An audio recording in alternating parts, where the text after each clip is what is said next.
OH. OH. Good morning, everybody. I'd like to welcome you all to our friends and alumni. I'd like to welcome you back home as we get ready to celebrate homecoming here on our campus. And what a great weekend we're looking forward to. Lots of great activities and events going on to celebrate all kinds of things throughout our college and our community. So I'm so glad you all could be here. The rain will not diminish our enthusiasm, that's for sure. I told Bill this morning, you know, it's just a surety now that whenever you put up a tent and put us in it, the rain's probably coming. So I'm really delighted to welcome you all and have an opportunity today to just reflect a little bit on our college. This certainly isn't going to be a comprehensive State of the College address. I've been here such a short time yet, and I've appreciated, though, the warm welcome that I've received throughout our college and university and throughout the state. It's really been a terrific few months of learning more about our programs, learning about our faculty, our staff, and our students. And so really what I want to do today is just share a little bit of some of what I'm thinking about, some of my reflections as we look to the future. So to get underway, one of the things that I thought I might start with is since I got here, one of the questions that I've been asked quite a lot has been, well, why did you come? Which I have to tell you, the first couple times I was asked, I was totally perplexed as to why they would ask that. It was kind of like, well, duh. Well, who wouldn't want to come? And I mean that very sincerely. So then I thought, well, I should probably come up with something a little more articulate than that to be able to respond to them. And so what I'd like to start with is, oh, it would help if I turned this on. Here we go. There. I wanted to start with some things that I believe in and value, because I think it tells you a lot about then why I came. And so you see here, one of the things that's really important to me is I believe in public institutions and the land-grant mission. My entire career has been around the land-grant university and the power of the land-grant universities to be able to impact people's lives. I value student focus, and I believe education is a lifelong process. I believe in intellectual freedom and courteous tolerance toward the views of others. I value discovery and impact. I value partnerships of all kinds. I believe that diversity and inclusion make us stronger. And I believe in doing work that matters. So for me, the why that I would come and join this community is because I believe this community does those things, and in particular, does work that matters. And so who wouldn't want to be here and get to be part of this community? So since I arrived in May, I've learned a lot more about our community and what we look like. And so I'd like to share a little bit of that with you. And so let's start with our people, because to me, that's where it all starts, is with our people. And you can see here that about right now, likely to change, you know, every time you look, it seems like it changes, but we have 421 faculty, and we have just under 1,500 staff who all do this incredible work that gets done throughout the state. We have 20 faculty who are new hires for the Discovery Theme Initiative. And I think there's some interesting information there as well, that 60% are from underrepresented populations. 9 units in our college have 1 or more faculty that are connected to the Discovery themes. We have 11 positions that are approved and in active searches. And we have proposed 18 additional Discovery theme positions. So clearly, we are very deeply involved with the Discovery Themes initiatives in the university. We also have leadership for 3 of the Discovery themes through our college as well. And then, of course, one of the great opportunities I've had this summer is starting to get into our labs, starting to be able to talk directly with our faculty and hear from them firsthand about their research, meet their graduate students, and I've been very appreciative of that. And so I want to acknowledge how many distinguished faculty and staff we have with national or international recognition. This is something as a community we should be incredibly proud of. And I think we take it a little bit for granted. I think we've gotten so used to it here that we no longer sort of recognize that part of our community. And so let's think a little bit about our students now. And here we have our 2017 enrollment.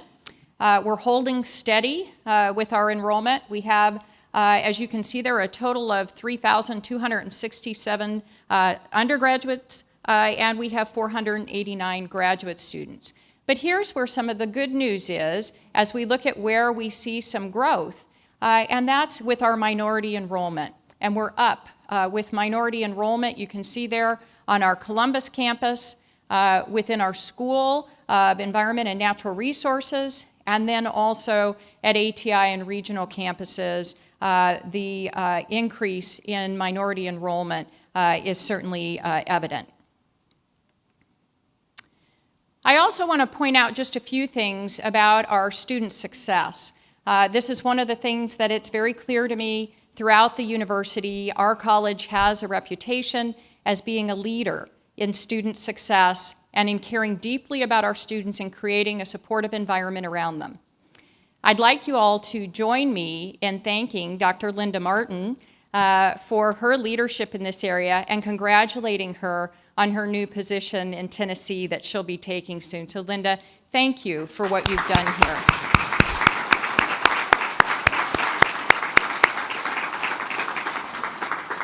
A couple of the things that I want to point out here that I think are particularly noteworthy is the retention rate of our first and second year students are among the highest in the university.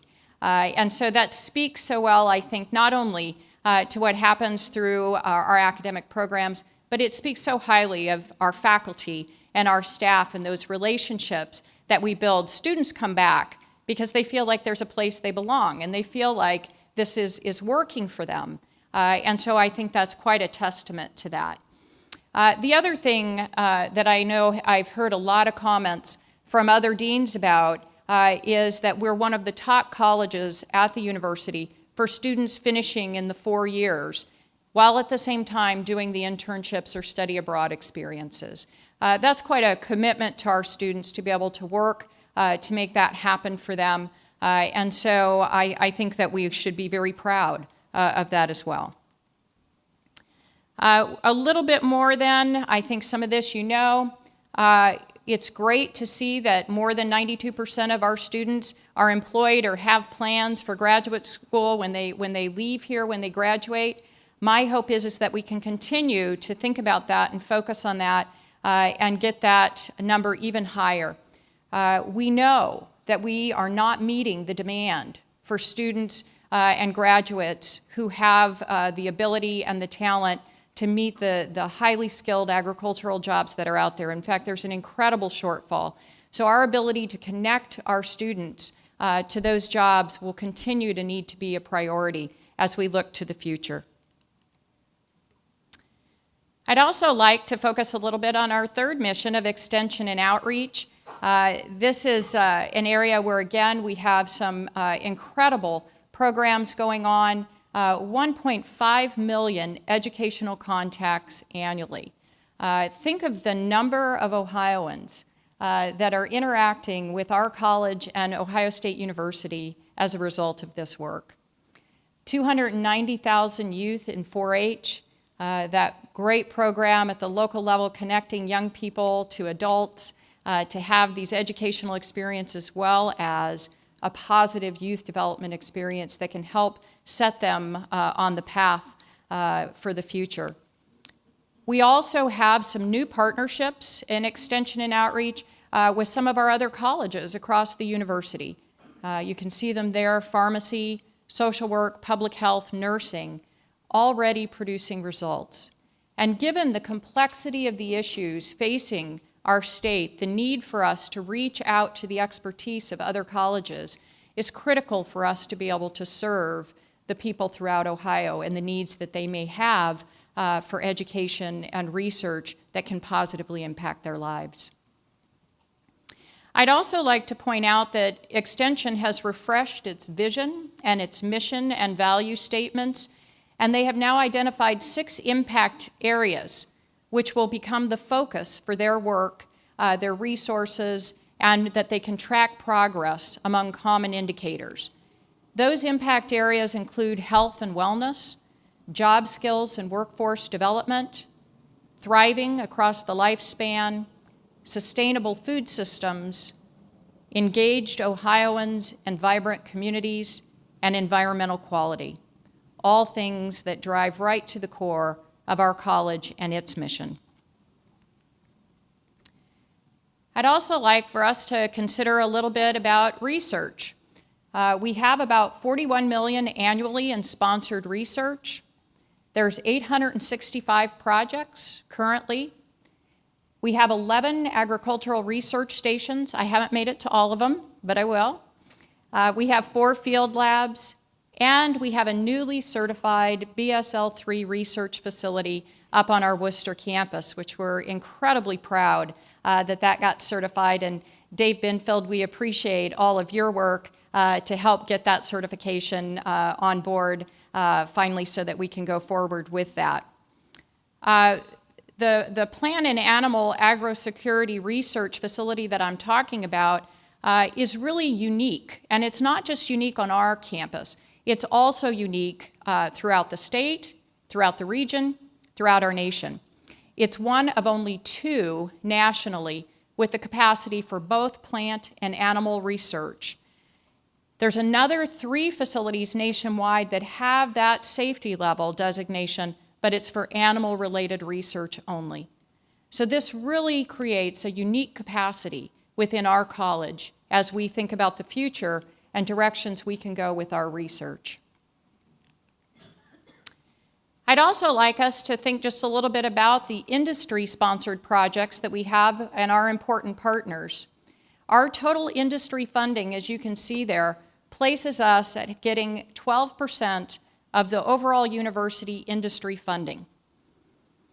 We have 142 principal investigators working on industry-sponsored projects, and we're, as a college, very successful in obtaining this funding across all of our areas. And you can see there the variety of industry that we partner with on these projects. However, one of the things I've noted as I've looked at that is that we have considerable effort going into proposals that are not funded.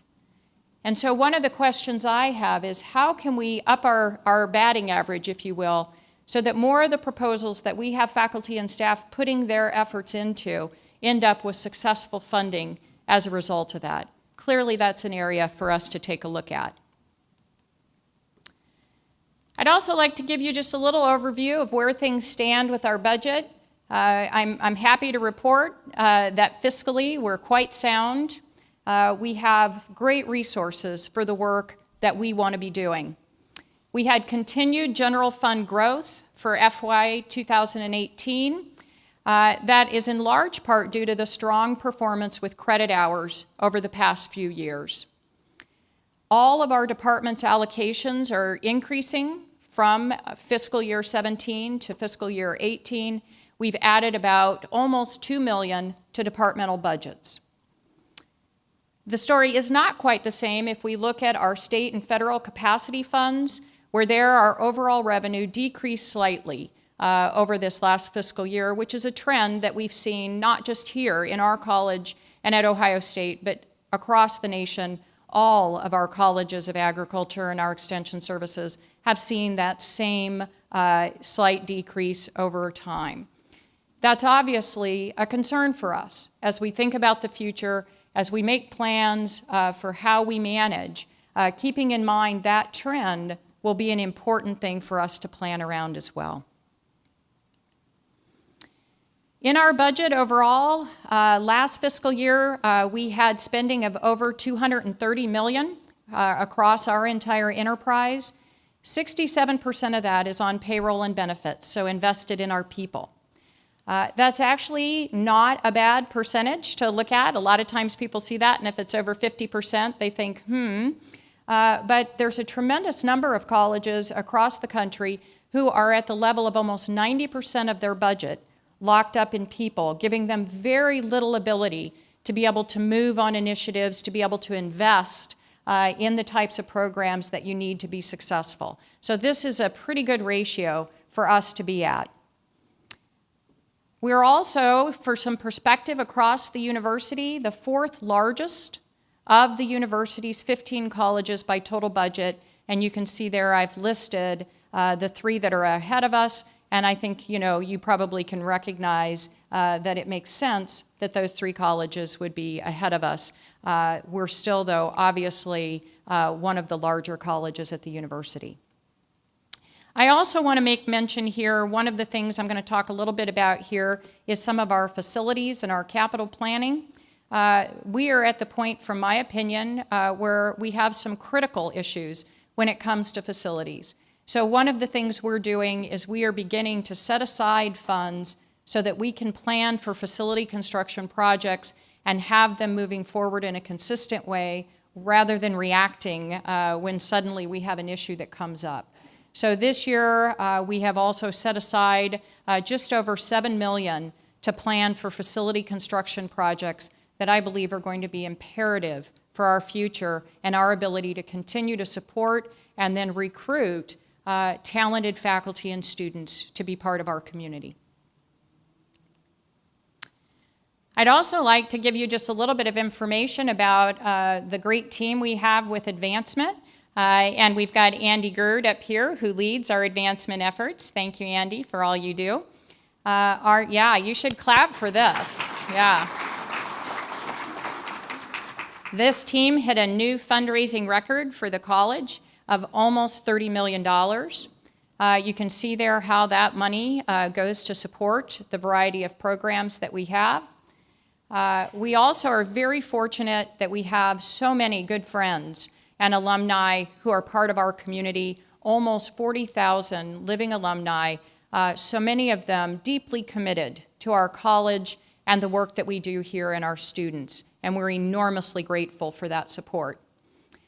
You can also see there with the closing of the campaign, we hit our goal and exceeded it, which only means, of course, that the expectations go higher next time.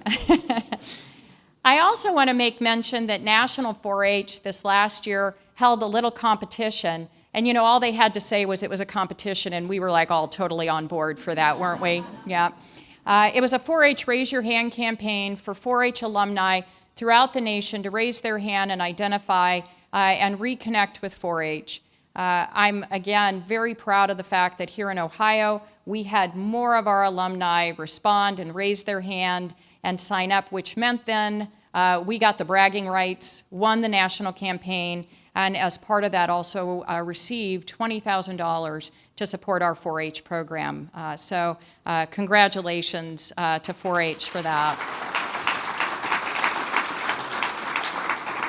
And of course, why that is such a great thing too is that's also, I think, such a testament to the power of the 4-H program and how much it means to people and all the deep connections we have, starting with 4-H and then going all the way through our college and our alumni. It's just more part of the portfolio of our college. So let's talk a little bit about our capital planning and our facilities. A really important part of our planning now for the future is how we manage our facilities, how we're going to think about the future. And so I just wanted to update everybody a little bit on some of the things that were already happening this year as I arrived, and so I had the pleasure of cutting ribbons and being there for the celebrations.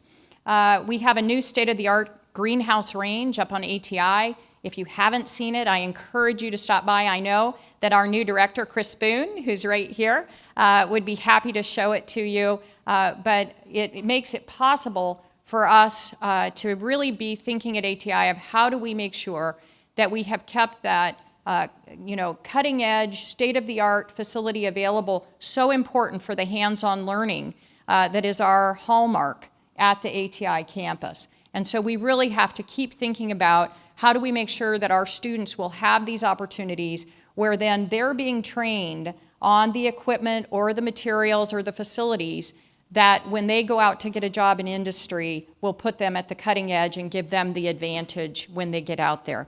And so that was an important step for us in being able to do that on that campus.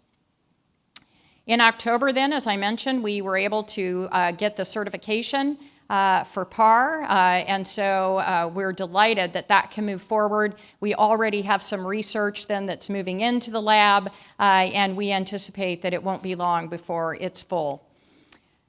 We also have renovated space for the Department of Agriculture, Environmental, and Development Economics. If you haven't been up and seen their space, again, I encourage you to head up there and take a look.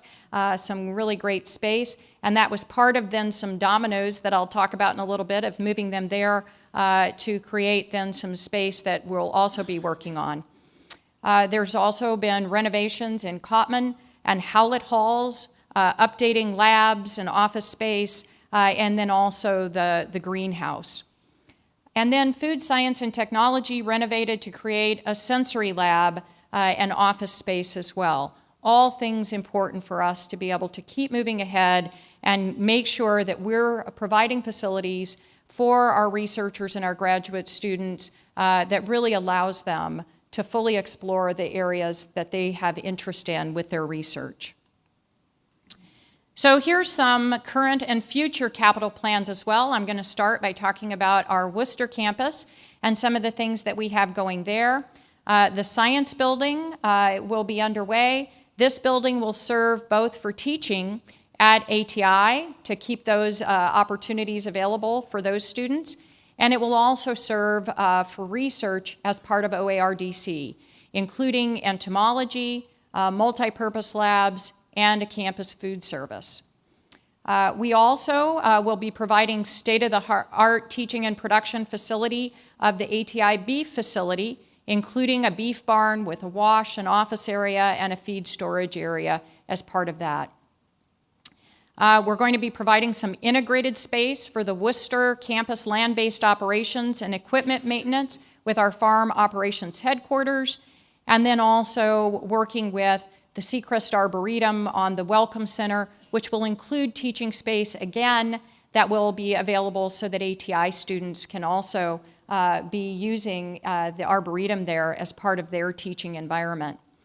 And then, of course, in Williams, we have renovations mostly on updating and modernizing the HVAC systems and improving teaching and research environments, increasing the animal care pen rooms, and all of the different things that are usually nobody sees, but are critically important if they don't work.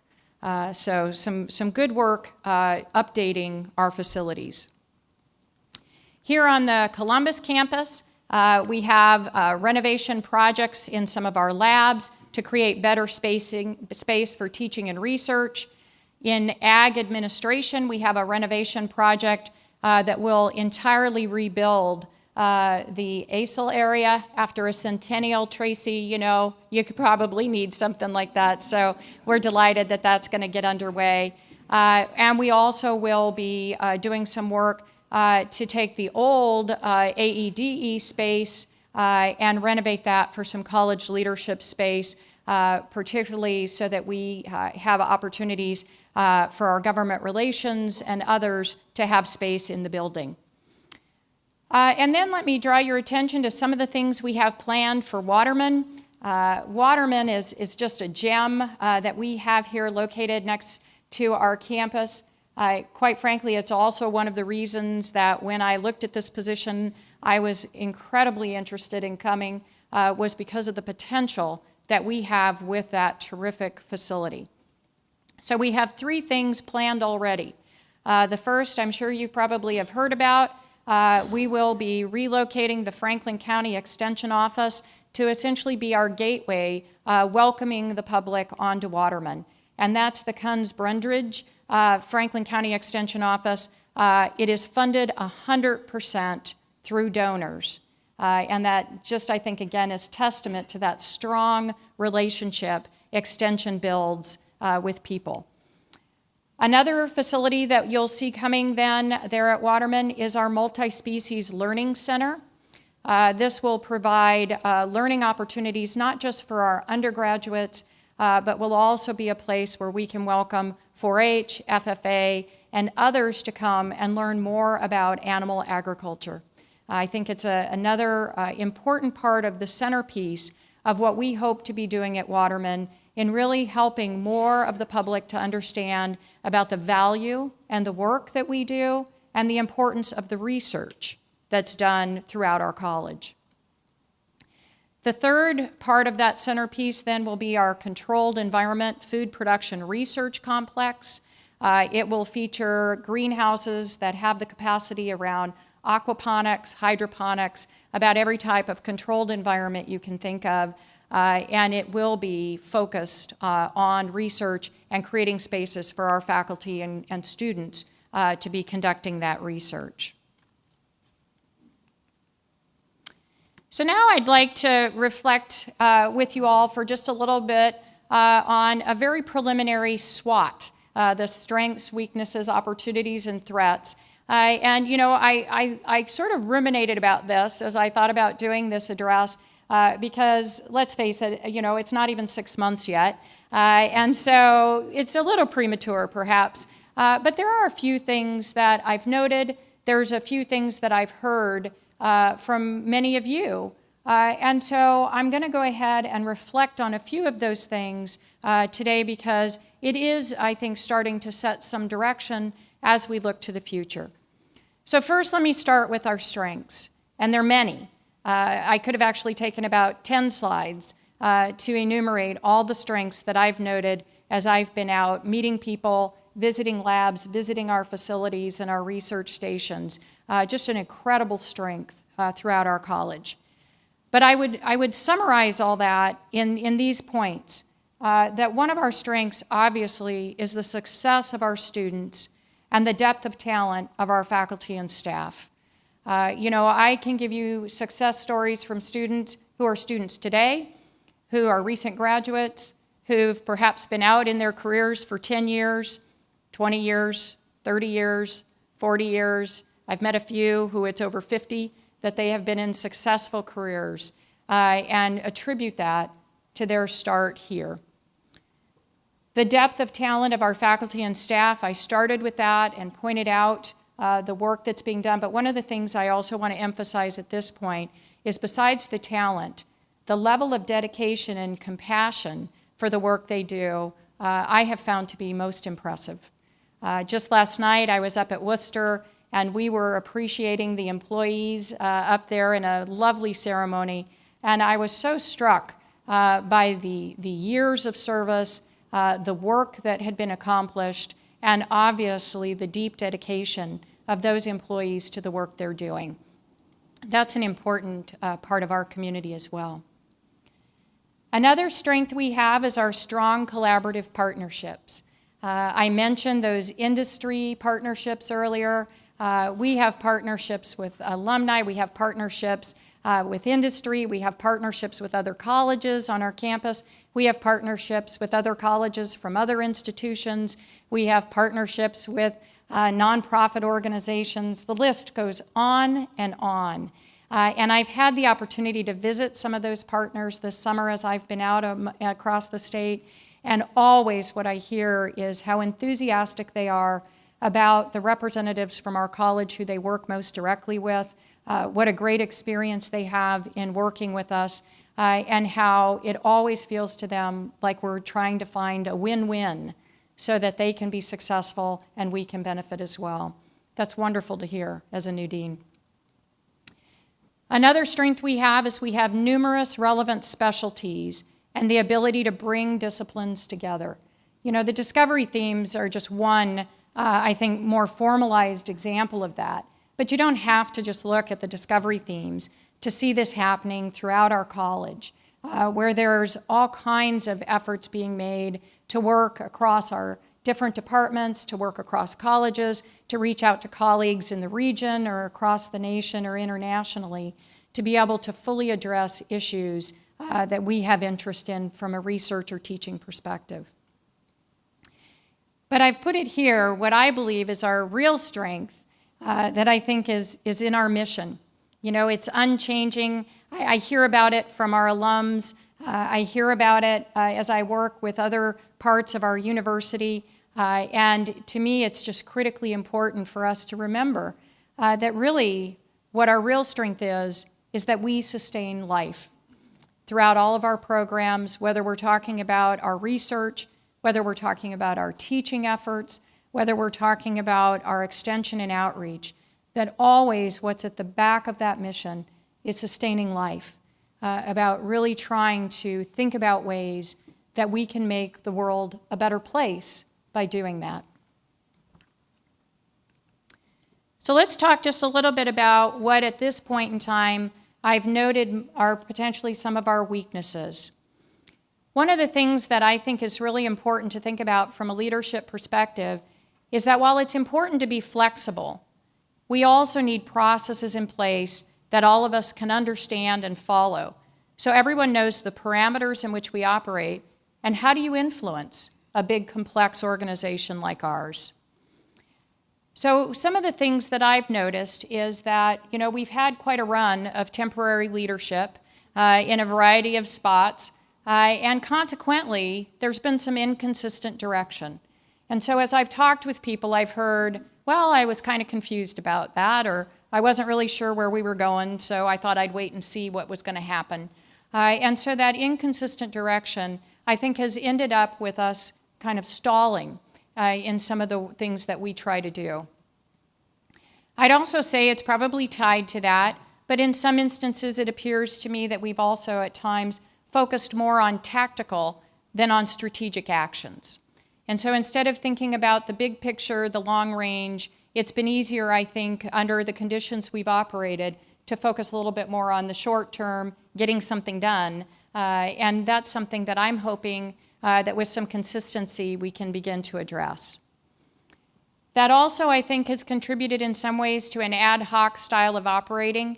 And what I mean by ad hoc style of operating is that one of the things I've done is I've visited labs and I've talked with faculty and staff is I've often asked some questions about our processes and our practices. And what I find is everybody does something a little bit different. Or I'll hear them say, oh, I didn't know I was supposed to do it that way. Or, hey, how come over in that other department they get to do it this way, which seems easier, but we still have to do it in this really complicated way? You know, those are all great questions, and we should be asking them. And so one of the things that I hope we can do is figure out how can we streamline some of these. You know, if we have a way of doing something that's streamlined and easier and is effective, then more of us should be able to take advantage of that. And then the other thing that I would say is that I think because of that kind of context, many of us seem unsure of the basic principles and values of our college. And so one of the areas that I'll certainly be paying attention to is our focus and our identity, and trying to help clarify both. Here's some opportunities that I think are coming down the pike. Again, you know, it's very early on. I know there's a lot more. I could have sat here again and created many slides, but these kind of bubbled up for me in the last few weeks as things I thought were important for us to keep our eye on. One is that currently across the university there's a revision to the general education core, and there's a couple of them that I think speak directly to where our expertise is. So the university is considering having the general education really reflect themes. Two of those themes, sustainability and leadership, I would argue that we are uniquely able to provide expertise and support to the overall university community and all students in. And so I'm looking forward to those conversations going forward and thinking about the role that our college can play in educating not just our students, but students throughout the university. Another opportunity is strategic alignment of resources. We've been working hard to refocus our budget in ways that it makes it easier for us to align resources around the priorities, to be clearer and more transparent about what those processes are. How do you influence the budget process? And I want to thank Eric Bodie our finance director, for all his hard work. You've never seen anyone with so many spreadsheets on their desk, I assure you. But I appreciate that Eric is very thorough in making sure that we all have the information that's needed so we can make the best decisions possible. So thank you, Eric. Another opportunity for us is partnerships. We have already a tremendous amount of very strong partnerships, but going forward, I think there's even more opportunity for us to think about ways we can build public-private partnerships for mutual benefit. The university has just announced a terrific new partnership with Apple. I anticipate that there's partnerships like that that will be unique for our college that can create some opportunities for us as well. Another opportunity is the discovery themes that I've mentioned. We have a unique role to play, I think, across those discovery themes. And I'm very excited about the opportunities as we continue to think about ways we integrate those discovery themes into the overall college and the work that we have ahead of us. And then finally, of course, digital education. We've just kind of dipped our toe in that. This university partnership with Apple helps us as a college to also move further forward on that.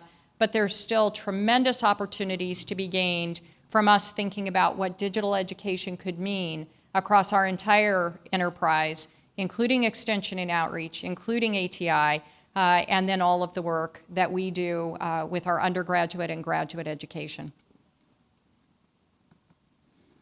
Some threats that we should probably also keep our eyes on as we think about the future and our future planning. As I mentioned earlier, there's declining federal and state financial support. It doesn't mean we're valued less. It's some of the realities of what is facing our federal and our state budgets.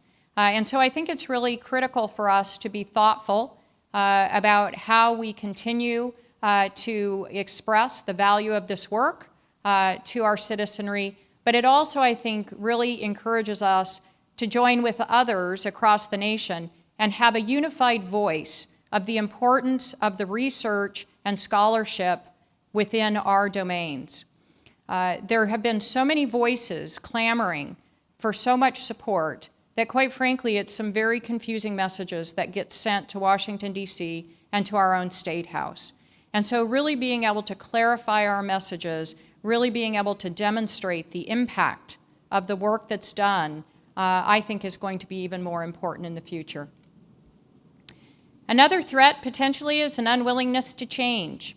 And I'm not going to call anybody out or anything else, but I will tell you, there's been a few times when I've said, why did we do it that way? I was told, well, we've always done it this way. So we have great traditions here in this college. We have a legacy that is just unparalleled. But we also need to think about ways that we can stay nimble and stay flexible as we think about the future. Hold on to those traditions that matter most and be able to reach for things that could really help us evolve as a college. Another threat that I think is out there that all of us who care about food, agriculture, and the environment need to be aware of is the consumer-driven decisions that are happening more and more in our society, and that oftentimes lack awareness of the research or the information that could help them make better decisions. And so we have consumers putting pressure on companies. Those companies then put pressure on others that oftentimes have very little to do with what the science would tell us is a good decision to be made. And so that's also an area where I think our college has a role to play, particularly in educating students throughout the university about the work that we do, so that as they become leaders in the future, they can help make good decisions. And then lastly, there is a thread. I pointed out two major facilities challenges that I think a lot about as I gaze out the window or drive around our facilities. The first is that we have a challenge in terms of renovating and replacing buildings with aging or outdated systems. That's clear. I can stand in my office and look out the window, and while I think Plum Hall is a beautiful building, I recognize how outdated it is. The other thing is maintaining facilities that were constructed in a modern and digital era because one of the things we know is how much more expensive it is to be able to keep those buildings maintained, to be able to keep them on the cutting edge. You know, it's really easy to say, oh, we just put that building up, and well, no, actually, that's a 15-year-old building now, and 15 years now in the modern era is a really long time in terms of the technology and the advances in technology.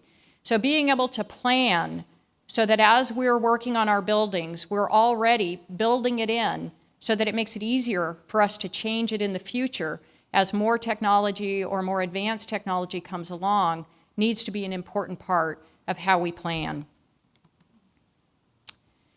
I also want to talk just for a second about organizational identity. I talked a little bit about earlier that one of the things I saw is that there was some confusion at times about, you know, who we are, what our fundamental kinds of principles are, and things like that. And I think that one of the things that happens is that oftentimes we take our own identity for granted as an organization. You know, we don't really talk about it very much. You know, if you've been here a long time, it's just kind of in your DNA. It's only when a new person comes in and they say, well, you know, what kind of organization are we? What are we about? That maybe we shrug our shoulders and go, well, I don't know, you'll figure it out, you know, as we go. The other thing I find is that oftentimes managing identity is neglected until an organization reaches a point where it becomes unavoidable. And there's many things that can propel that to becoming unavoidable. Sometimes it's because you've had significant growth, so you've kind of outgrown the original identity you had. Sometimes, unfortunately, it's because of downsizing. I've been in organizations where that was the case, and downsizing resulted in us having to rethink our identity. Or it can be that, you know, partly because of growth or other reasons, you have multiple identities. And, you know, how do you reconcile all these multiple identities that sometimes kind of evolve as you grow? And so I think that there's some important things for us to think about as we look to the future and try to define a little bit more about who we are. And you can see there that there's things for us to be thoughtful of, but particularly on building on an identity that promotes growth or an influence in our community. And what I mean by that is the role that we play at the university. And so certainly one of the things that has become clear to me, you know, there's something to be said for being on this side of the river. There's days I really love it. You know, you come over here and you don't have to think about some of the things that go on the other side of campus. But I also recognize that sometimes the river then also kind of separates us from the rest of the university, really understanding the work that we do here and why it's important to the overall university. And so also being able to be clear about our identity, you know, that we're still an incredibly vital part of this university, and it's not all about the medical school, is an important part of our future as well. So here's a couple of the questions that I'm going to be asking as we look to the future as well. It's not just that we're a college that provides these programs and services, but how do we distinguish ourselves within that? What is it that is about our particular character as a college? So what's central to who we are? What's enduring about who and what we are? And what distinguishes us from others, either on our campus or across the nation? So one of the things that I have been doing lately is I've been trying to sort of gather as much information as I can about sort of different things that different groups are saying are important for groups like us. Back in 2010, APLU, the Association for Public and Land Grant Universities, put out the Science Roadmap of Food and Agriculture. And I thought it's very affirming that what all those scientists got together and said was important for the future for colleges like ours to focus on. We're not only focusing on it, but we have tremendous strength in the areas that they've identified. When I just walk around campus, I have to tell you, I was struck by our seal, and a couple of things struck me about our seal. One is I love pointing out to the other deans that right after knowledge, you have agriculture. And I don't mean that in a flip way at all. I believe very firmly that the reason you have the ability to have the collective learning and the innovation that comes from collective learning is because you had agriculture, which allowed people to be freed from just worrying about feeding themselves.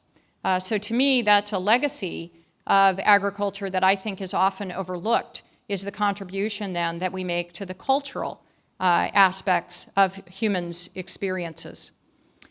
But the other thing I notice about our seal is our motto. And it's been a long time since I took any Latin, so I'm not going to attempt it. I'll attempt for you instead the English translation, Education for Citizenship. And what I'm struck by there, and struck by as I read some of the history of the university, is that our motto really calls upon us to be leaders and to use what is discovered here to change the world. As I look across the university, I feel pretty confident that I could pull any program that we have, any research, any class, any of the extension programs, I could pull any of them, and they can meet that statement of being used to change the world. I know this is probably a little too small for you to read all of it, but this is our recently released University Strategic Plan. And so I've also spent a lot of time thinking about how do we align with the University Strategic Plan? What does that look like as we go forward? I think that as you look across that, there's tremendous opportunities for us to be able to align and leverage with the University Strategic Plan and be able to talk about the work that we do in ways that oftentimes I think the rest of the university hasn't really thought about what we do.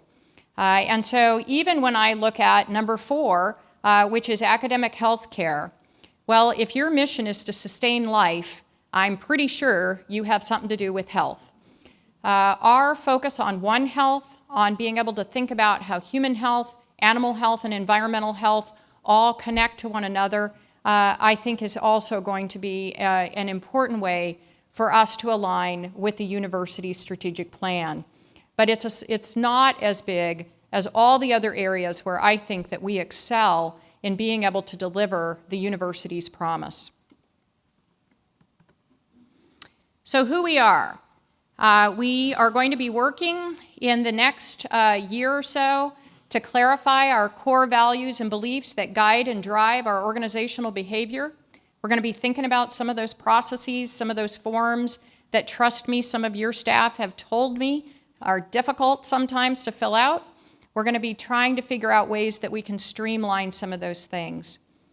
We're also going to be having Graham Cochran in our office is going to be leading an effort to develop our strategic planning process. Now that we have the university strategic plan, we'll be then gathering groups of people and working to have a process to then revise our strategic plan as well. We're also going to take some time to identify with all of our departments and units our unique capacities and priorities that we can build on for the future. And we'll consider which functions should be centralized and which ones localized. And what I mean by that is I find that a lot of times in an organization, people think, well, either everything should be centralized or everything should be decentralized and localized. And to me, that's kind of like a big pendulum. If everything's centralized, what you have is a huge bureaucracy that's slow, that it becomes very difficult to get things done, even though it does help unify some things that should be unified. But if it swings the other way and everything is localized and decentralized, you can also have chaos, where everything is being done differently. Everyone has their different practices and processes and everything else. You may have more innovation and you may have quicker response times, but you can also end up with a lot of duplication. So what I'm interested in is figuring out which functions in our college should be centralized because we believe there is benefit from doing that, and then which ones should be decentralized or localized because it allows us to be nimble, it allows us to be innovative, and it allows us to do the things that we hope we can do as a college to meet our mission. I want to talk too just a little bit about focus, and this is really tough because already this summer I learned about so many of the areas that we just have this tremendous success in that it was really hard to narrow down. But I wanted to give you a couple of examples that I think really epitomize what I'm talking about here. I believe that we have tremendous success when we focus. Whatever the situation is, there's just these infinite opportunities available that could contribute to our work and our values. But the truth is, there's a finite number of strategies that we have the faculty, the staff, or the capacity to really be able to successfully impact. And so here's a couple of them where I think it demonstrates that when we can focus, our success is really quite pronounced. If you look at our tomato breeding research, for example, it's led to more productive, disease-resistant, and more nutritious varieties, contributing to the growth of this $100 million industry in Ohio. We're one of the top tomato-producing states in the nation, and that's tied to this focus. Also, if we look at the digital agriculture work that's being done, our college, along with 13 other founding members, created the Agricultural Data Coalition, a not-for-profit data repository that facilitates the sharing of research data between institutions to address farmers' data privacy and security concerns. That group is also partnering with private sector companies and with others on a whole variety of ways that technology is contributing to production agriculture, including apps to guide farmers in the design of on-farm field investigations and developing and expanding an on-farm research network to address the needs of Ohio farmers.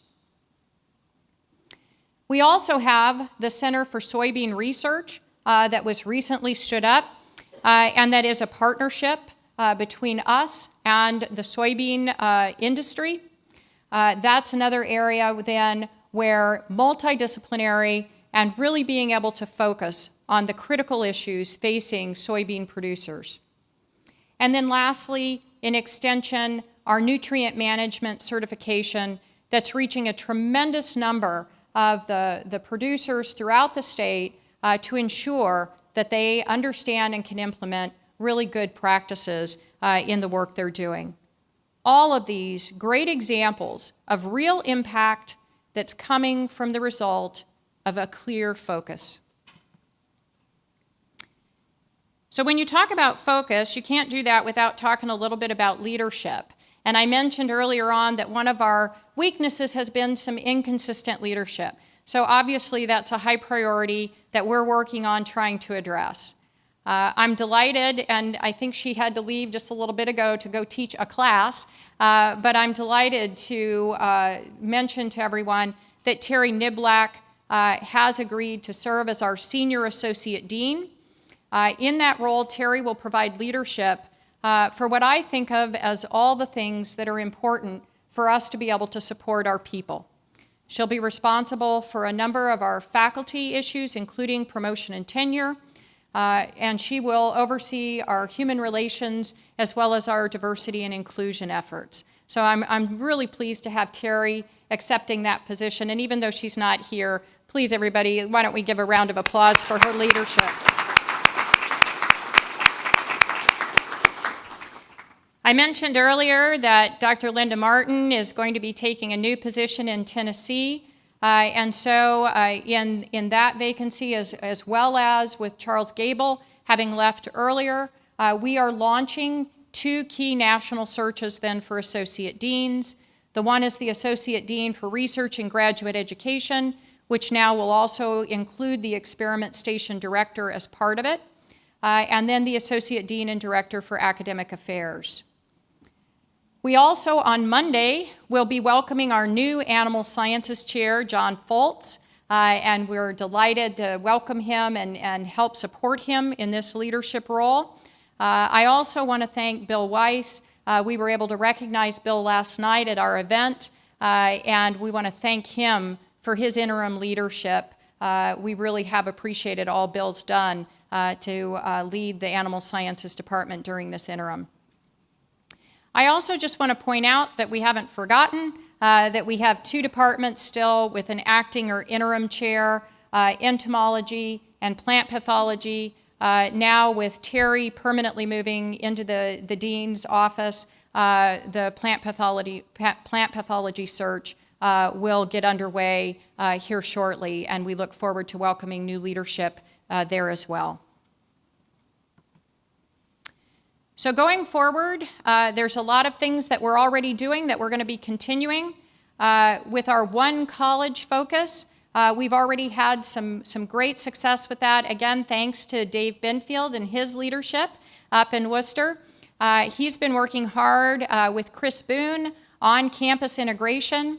We've already integrated some of the facilities, the grounds, the motor pool, land-based operations, and energy improvements. And this last year, through their leadership and efforts, we saved $600,000 in the budget up on the Worcester campus. And so, Dave, again, I appreciate your leadership with that. We're going to be continuing what we see as our legacy of ensuring and building student success and continuing to think about ways we can do that, particularly as we think about ways to reach out across the university campus to students who are not students within our college. One way we get to do that is through the generosity and the wonderful idea of one of my predecessors, Bobby Mosier, who through his partnership with the Kellogg Foundation has made it possible for us to have a learning community that can engage students from across the campus in really thinking about sustainability. And so we're grateful to Bobby for his forward thinking and gift back to the college for that. We also will continue, of course, our focus on discovery and scholarship.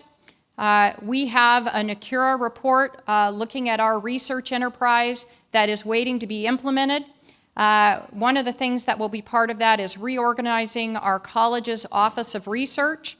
I already mentioned that the experiment station lead is part of that position now. We'll also be standing up a research advisory committee. And we're also doubling our efforts to take a look at how we support our graduate students and postdocs. I've asked Jim Kinder, who's also here, there's Jim, thanks, to help from the Dean's office in really thinking about ways that we can provide support from the college level for our graduate students throughout the enterprise as well as our postdocs. Engaging our stakeholders will also continue. One of the things that we're doing there is getting ready to stand up the Dean's Advisory Council. We have Adam Ward, Director of our Government Relations up here, and Adam will be providing leadership for pulling our advisory council together and then coordinating with the other advisory committees that we have throughout the college. As part of that, one of the other things that we hope to be able to launch soon is a network of our friends and alumni and others who hope to be able to give feedback to the college so that in real time they'll be able to give us information and get updates about our progress. So stay tuned for more information about that. And then, of course, as we go forward, it's important that we continue to think about ways we can lean our systems and enhance our efficiencies and resources, much like Dave has done up on the Worcester campus. So this is what we do. We focus on sustainability through production, efficiency, and technologies, through food security and safety, through economic and policy analysis, and the preservation of the environment, ecosystems, and water quality. In that area, we're starting by setting up task forces to help us focus our work. I'm delighted that Doug Jackson Smith from the school has graciously agreed to lead that initial task force that's looking at a plan for how our college can respond to water quality. In the future, I anticipate that we will use what we're learning from this task force to establish other task forces to address plans for some of these other areas and ways we can focus. We also foster economic development through technologies and value-added products. We strive to ensure human, animal, and environmental health, and we prepare our future leaders and scientists. Essentially, the way I like to think about it is we feed people, we keep them healthy, we help communities to thrive, and we hope to turn the world over to the next generation of leaders better than we found it. So this is who we are. Nearly 150 years of legacy. I kind of like to think of us as the Cornerstone College as we get ready to celebrate that sesquicentennial, which will begin, by the way, in fall 2019. So get ready for that. We have world-class teaching, research, and outreach. The everyday work of our college impacts local, state, national, and global communities. We have 3 important missions. There are unprecedented research opportunities for us. We have a great need to continue to prepare students for the future, and we have a compelling mandate to broaden and refine our extension, engagement, and outreach efforts. We have 2 campuses, and we're one college. Thank you all very much for coming today.